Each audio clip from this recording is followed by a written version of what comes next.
বাবারে ইমাম মেহেদী আলাইহিস সালাম মক্কা মদিনায় এত পরিমাণ পাপ চলবে, মক্কার মদিনার মধ্যে জিনা ব্যভিচার এত পরিমাণ চলবে, জিনা ও জিনা চলবে মক্কা মদিনায়।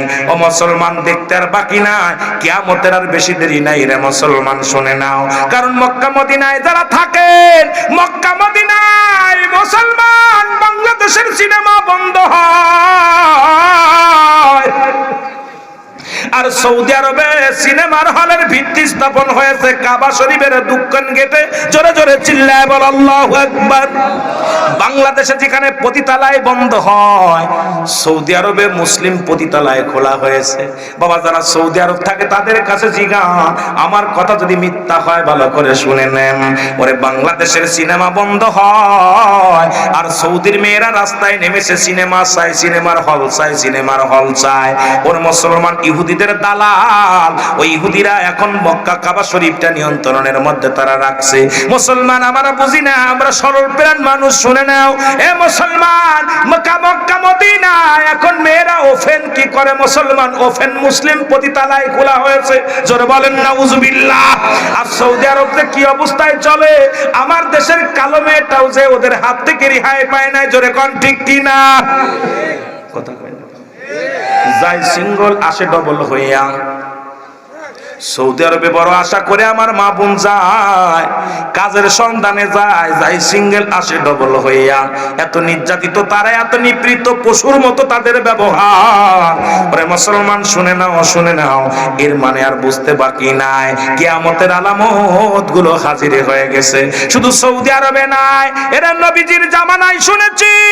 ও মুসলমান শুনে নাও, নবীর জামানায় শুনেছি কবরের মধ্যে মানুষ জিনা করতো, সুন্দরী মহিলাদের যার সঙ্গে তার সম্পর্ক থাকতো, যদি তারা না পাইতো মারা গেলে কবর থেকে তুলে তার সঙ্গে জিনা করত।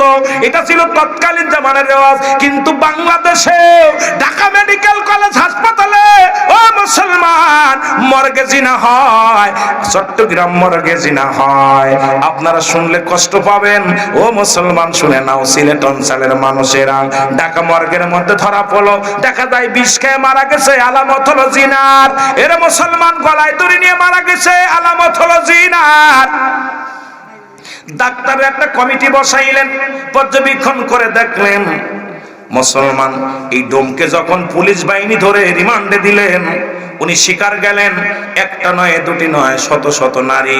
যখন আমি যখন লাশ কাটতে যাই, আগে তার সঙ্গে আগে দুর্ব্যবহার করে নি, আগে জিনা করে নি। চট্টগ্রামে একই অবস্থায়, যেখানে 90% মুসলমানের দেশে জিনা ব্যভিচার চলে, লাশ কাটা ঘরে। আল্লাহ তো করুণা দিয়ে শেষ করে দেওয়ার দরকার ছিল বাংলার প্রতিটা ঘরে ঘরে। আল্লাহর মাহবুব বান্দারা এই জমিনের মধ্যে আছে, আল্লাহর ওলিদের খাতিরে হয়তো আল্লাহ আমাদের দয়া করছে। জোরে জোরে চিল্লায় বলেন ঠিক কি না?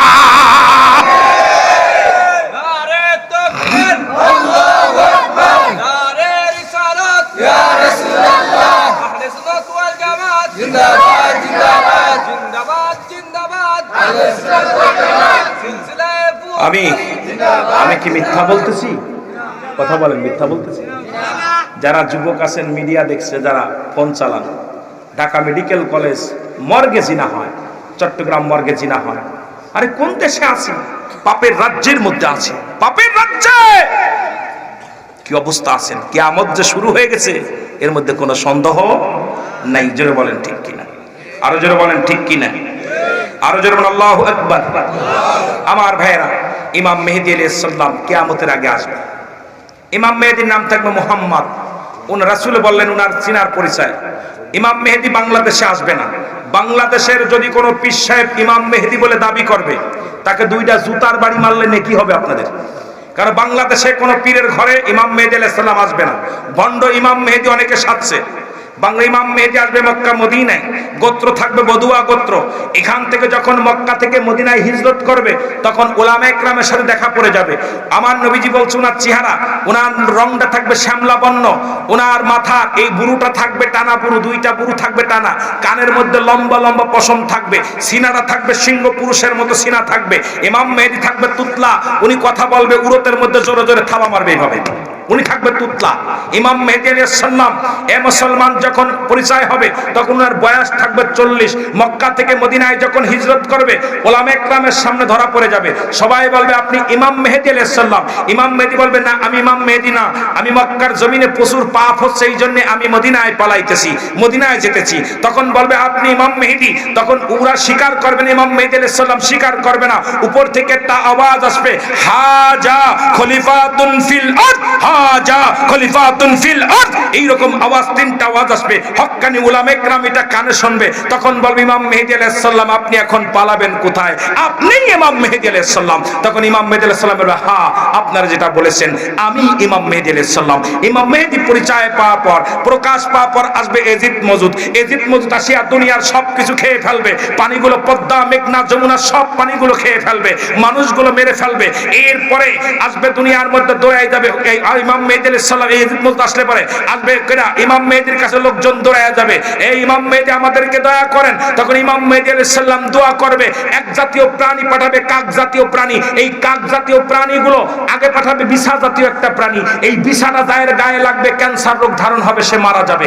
এরপরে এই লাশগুলো পড়ে থাকবে, দুর্গন্ধে মানুষ টিকতে পারবে না, চলে যাবে হযরত ইমাম মেহেদী আলাইহিস সালামের কাছে। ইমাম মেহেদী আলাইহিস সালাম বলবে এ তোমরা কিসের জন্য আসছো? বলে আমরা দুর্গন্ধে টিকতে পারি না। আল্লাহ তাআলার কাছে দোয়া ভিক্ষা দয়া ভিক্ষা চাবেন। সঙ্গে সঙ্গে কাক জাতীয় একটা প্রাণী পাঠাবে, এই কাক আসিয়া গোশতগুলো টুকায় টুকায় খেয়ে ফেলবে, পৃথিবীর মধ্যে হাড্ডি গুড্ডি পড়ে থাকবে। তখন আবার যাবে ইমাম মেহেদী আলাইহিস সালামের কাছে, এই ইমাম মেহেদী আপনি দোয়া করেন, কারণ আমরা বড় কষ্টের মধ্যে আছি। ইমাম মেহেদী আলাইহিস সালাম দোয়া করবে, বিশাল বৃষ্টি হবে, এই বৃষ্টিতে সমস্ত নদী নালা যা আছে ওই হাড্ডি গুড্ডি ভেসে ভেসে নদী নালায় চলে যাবে, সমস্ত পৃথিবীটা পরিষ্কার হয়ে যাবে। জোরে বলেন সুবহানাল্লাহ, আরো জোরে সুবহানাল্লাহ। অনেক লম্বা ইতিহাস। ওই হাসরের ময়দান যেদিন পিতা পুত্র কেউ চিনবে না, চলে যাবে মানুষ কোথায়? আমরা শেষ দিকে চলে যাই, অনেক আলোচনা। চলে যাবে আদম আলাইহিস সালামের কাছে। আদম বলবে তোমরা কারা? বলবে আমরা বিপদগামী, আমাদেরকে দয়া করো। আদম বলবে আমি না, তোমরা চলে যাও হযরত ঈসা আলাইহিস সালামের কাছে। ঈসা বলবে আমি না, তোমরা চলে যাও কোথায়? ঈসা যাও ইব্রাহিম আলাইহিস সালামের কাছে। ইব্রাহিম বলবে তোমরা কারা? সাহায্যের জন্য এসেছে। বলে আমি নয়, তোমরা চলে যাও মুসা আলাইহিস সালামের কাছে। মুসা বলবে আমি নয়, আমি নিজেই বিপদগামী, বিপদের মধ্যে আছি, তোমরা চলে যাও। ওই যে জাহান্নামের দরজায় কাঁদতেছি ইয়া রাব্বি হাবলি উম্মতি বলে রাহমাতাল লিল আলামিন, উম্মতের কান্ডারি তুমি চলে যাও। আমার নবীর কাছে যখন চলে যাবে, আমার নবী বলবে তোমরা কারা? বলবে ইয়া রাসূলুল্লাহ ইয়া হাবিবাল্লাহ, আমরা আপনার পাপিষ্ঠ বান উম্মত, আমাদেরকে দয়া করেন। আমার নবী বলেন মান হাযা রাসূল, তোমরা কি আমাকে চেনো? আহা, যারা নবীকে চিনবে নবী বলবে আয় উম্মতিরা, তোদেরকে নিয়ে আমি জান্নাতে যাব। জোরে বলেন সুবহানাল্লাহ, আর একটু জোরে বলেন মারহাবা। সে একটা নেকির জন্য দৌড়াদৌড়ি করবে।